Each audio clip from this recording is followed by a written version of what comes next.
Hi, thank you all so much for coming here today. My name is Beil. I'm a second-year equine health student at Hocking College. I'm going to be sharing with you the process of how to safely and properly take your vitals on a horse.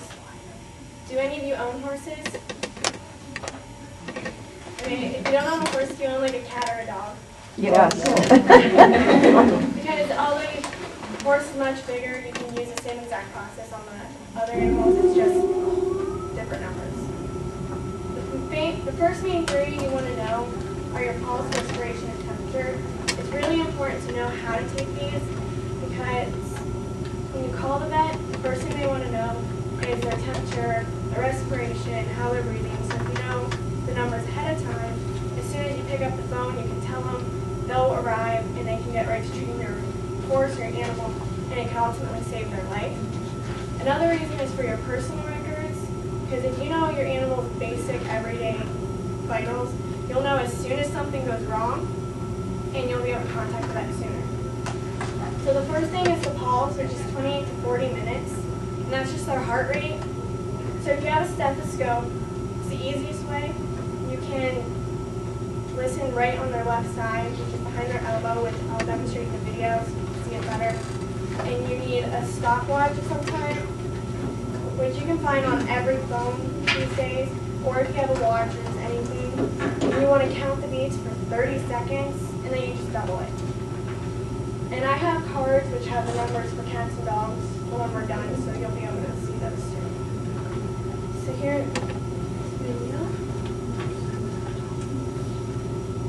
there's also two other ways you can take the pulse, and that's behind their jaw if you do not have a stethoscope, or there's a spot on their foot, which I show in here. So you just find the beat and you listen for 30 seconds, which this isn't actual time, I was just demonstrating. And that's the area. You just put your fingers to find the pulse, and then you count it.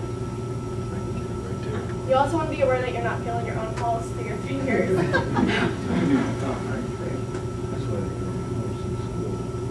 And the spot is right between their pulse and their heels, which on us would be right here. And you just do the same thing, you find it, count it for 30 seconds, and then double it.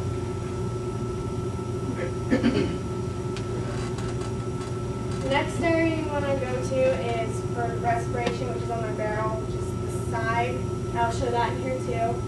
You can use a stethoscope, but it can be harder to differentiate between the lungs and the heart.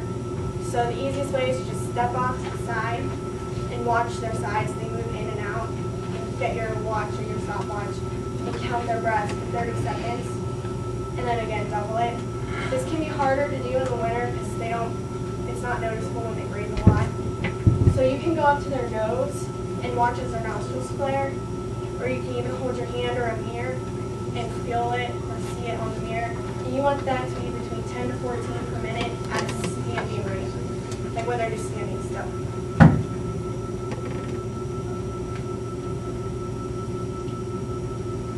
So that's the area you'll be watching, and if you have a stethoscope, you'll place it there. But the easiest way is usually just stand off to the side and watch their sides.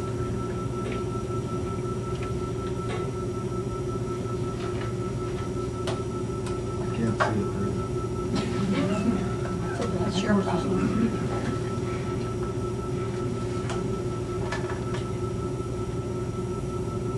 If you have a stethoscope, that's where you'll place it, in that area.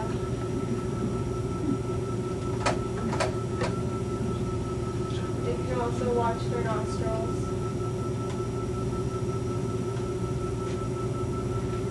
And the last main thing you want to do is the temperature, and on animals this is done rectally. So you need a thermometer, either digital or mercury. It's just a preference because mercuries are harder to find these days and a lot of people misread them. So the digital, they break easier, but they're easier to read and there's a timer on them. So you want to make sure as you approach the horse, you're staying on their side. And you want to press your body right up against theirs so that if they were to kick straight out, they're not going to kick you, and if they were to kick out sideways, which they can do, they're just going to push you out of the way. But you want to massage, like move their tail away, and if they won't don't move it, you can massage the base of their tail with your thumb like this, and that helps them to relax, and they'll be able to move it away for you. And you want to put some type of lubricant on it, whether it's petroleum jelly or even your own spit. Since they're wrapped up, it's already dirty, so you're not going to contaminate it. So you want to do that, and you want to insert it in a circular motion. You don't want to just jam it in, because that would hurt them, and then it makes them unwilling to do it ever again. Yeah. So you want to insert that slowly, and then just wait for the beeping on the timer, or if you're using a mercury. And also, if you use a mercury, you want to tie a string on it. If you're not holding it, because they can't get sucked on it. Suck it in. Oh, Lord, never thought about that. Try a fishing pole. And she wasn't moving it away to see how I was working it off the side. And she was scared of the extension cord from the camera, so she was moving. But notice my body, instead of just fumbling away, I followed her. Oh, the digital's a lot quicker. What are you doing? Hey, Debbie, the digital's a lot quicker, too. Yeah, I was going to say, yeah, that. And it beeps when it's done. Well, kind of.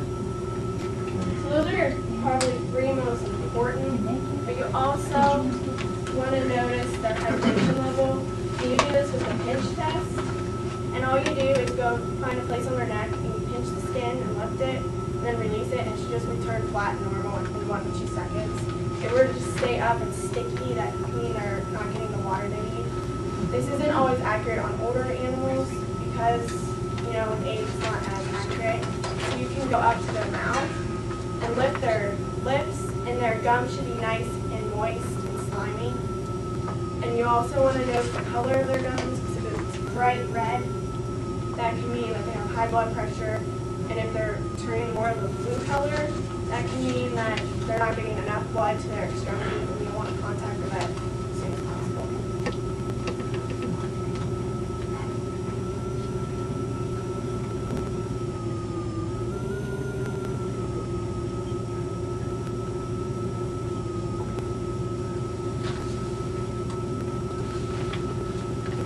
You just pinch and release. If they are funny about their mouths, you can kind of just move your fingers around and get them to lift their lips more readily for you.